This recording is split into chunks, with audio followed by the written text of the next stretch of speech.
अस्सलाम वालेकुम नाजरीन, कैसे हैं आप लोग। मैं हूं बिलाल ज़फ़र, ओंटारियो कनाडा से। आज इतनी ज़बरदस्त हवा चल रही है तो मेरे बाल खुद ही कंघी हो गए हैं और मौसम बहुत खूबसूरत हो रहा है। दर्जा हरारत इस वक्त 12 डिग्री सेंटीग्रेड है और देखिए आसमान कितना खूबसूरत है। कनाडा में गर्मी आई तो नहीं है, लेकिन अभी वो मौसम है कि ना सर्दी है ना गर्मी है और बहुत खुशगवार मौसम है। आज की वीडियो में मैं ख़ास तौर पे बात करना चाहूँगा बढ़ती हुई cost of living in Canada के हवाले से, जिसका असर तो खैर पूरी दुनिया में ही देखा जा रहा है, लेकिन कनाडा में बहुत ज़्यादा महंगाई हो गई है। जैसे एक चीज़ अभी मैंने रिसेंटली परचेज़ की थी 2 हफ्ते पहले, पक क्रीम चीज़ आप जानते होंगे, उसकी बॉटल मैंने ली थी वॉलमार्ट से, $9.2 की थी। 2 हफ्ते में एक बोतल ख़त्म हो गई। उस वक्त मैं सोच रहा था कि 3 बोतलें इकट्ठी ले लूँ, क्योंकि मैं ऑनलाइन मंगवा रहा था। उसमें ऐप पर एक मिनिमम अमाउंट होती है कि कम से कम इतने की शॉपिंग आप करेंगे तब हम डिलीवर करेंगे। तो मैं सोच रहा था 3 बोतलें मंगवा लूँ 500 ग्राम्स की पक क्रीम चीज़ की, लेकिन समहाउ मैंने वो प्रोग्राम रहने दिया। मैंने जाकर इन स्टोर देखा, वहाँ पर भी अवेलेबल थी, तो मैंने एक ही बोतल उठा ली थी। तो कल जब मैं ख़रीदने गया तो उसकी कीमत हुई है $12.5। तो आप सोचें कि over a span of hardly 10 to 12 days एक चीज़ की कीमत में ऑलमोस्ट $3.3 इजाफा हो गया है। And that's just one cream cheese bottle. इसी तरीके से जो आटा है, चीनी, चावल, पत्ती, हर चीज़ के रेट्स में बहुत ज़्यादा और बहुत तेज़ी से इजाफा हो रहा है। ऐसे में मुश्किल होता जा रहा है लोगों के लिए यहाँ पर सरवाइव करना, स्पेशली एक बंदे की इनकम के साथ। जॉब्स की बात करें तो अगर एक कपल आ रहा है, उसमें से किसी एक को भी जॉब मिल जाती है तो वो गनीमत की बात है, बहुत बड़ी बात है। वैसे honestly it's to each his own fate. हर एक बंदे का अपना नसीब है। जैसे मुझे माशाल्लाह काफ़ी जॉब्स मिली और भी ऑफ़र होती रहती हैं, लेकिन some people have not been able to secure even one after a span of 1 year.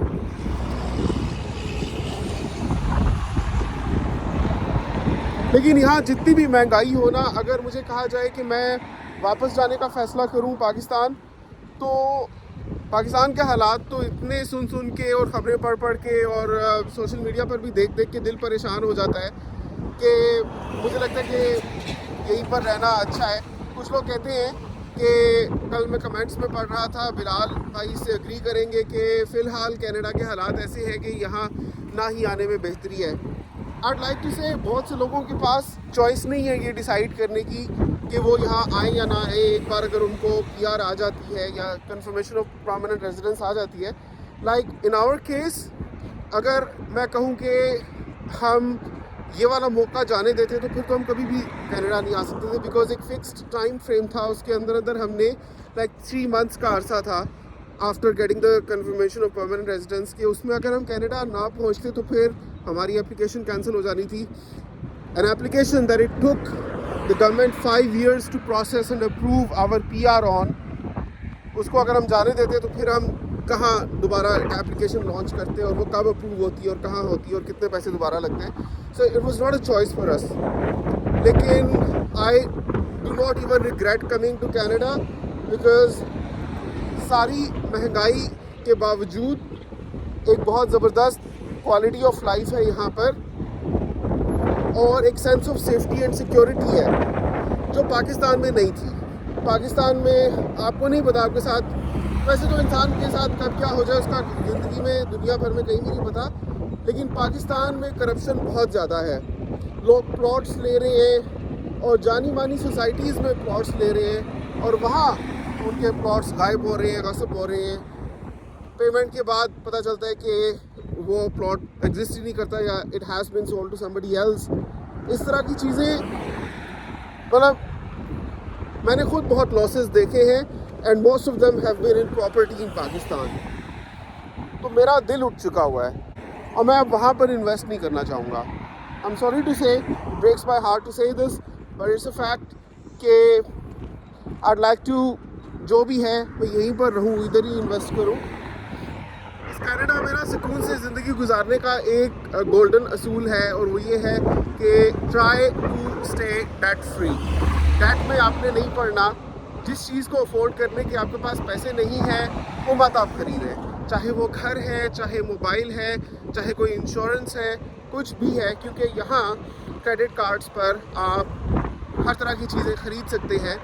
लेकिन many a times people end up buying things that they actually cannot afford और उसके बाद फिर डेट में पड़े रहते हैं और उनको डिप्रेशन होता है और प्रॉब्लम्स आते हैं।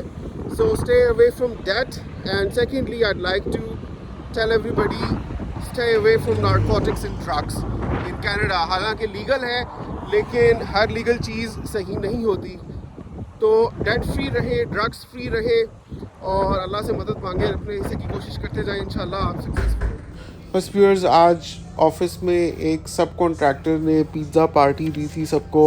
असल में जब बड़े बड़े प्रोजेक्ट्स उनको अवार्ड होते हैं और सारे प्रोजेक्ट्स के मटेरियल्स उन एक सप्लायर से आते हैं तो वो बहुत खुश हो जाता है। जैसे आप किसी सुनार के पास जाते हैं और आप कोई ख़रीदारी करते हैं तो वो फिर आपको बोतल पिलाते हैं ना, या जूस आपको देते हैं, ये उसी तरह से है।